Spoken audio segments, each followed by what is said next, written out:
Yeah. And what about that is so alluring to you that you would want to stake the rest of your career on it?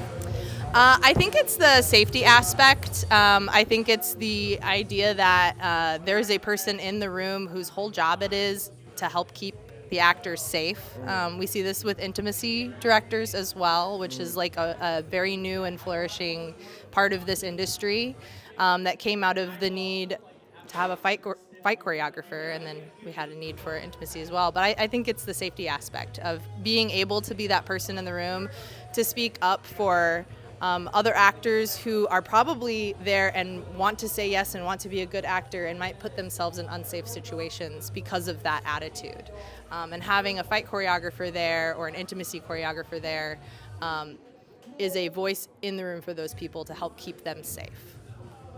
Would you say, and we're probably talking Chicago-centric in the question, but if you can go beyond that, how common would you say that violence, fight, even intimacy lacks the correct coach and help, and paying attention to make sure that everyone is safe and happy and comfortable? I work with one particular organization that trains and coaches this. I work with the Society of American Fight Directors.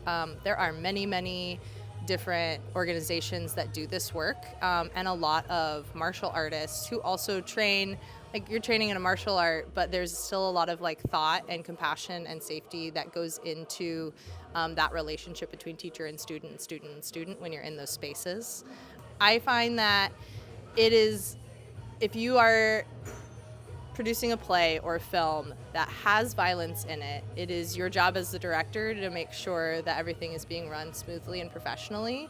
And so why not guarantee your actor's safety by hiring a fight choreographer or a stunt coordinator to guarantee that safety? I agree to that. This might be very niche, very local, and maybe even a bit not of now.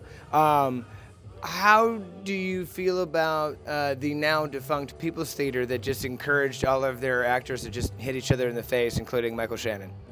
Oh, I was not aware of this. The People's Theater? How long ago? I believe I might be fucking wrong. It's been a couple of years. Okay. I think that, like, in today's day and age, especially in a city like Chicago, where you have so many people who are practicing this part of the art form, that there's no excuse to put your actors in danger.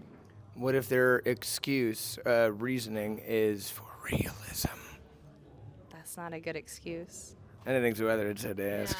Yeah. If what can you afford? Can you afford a choreographer who's going to keep your actors safe, or can you afford the lawsuit that happens after they get hurt?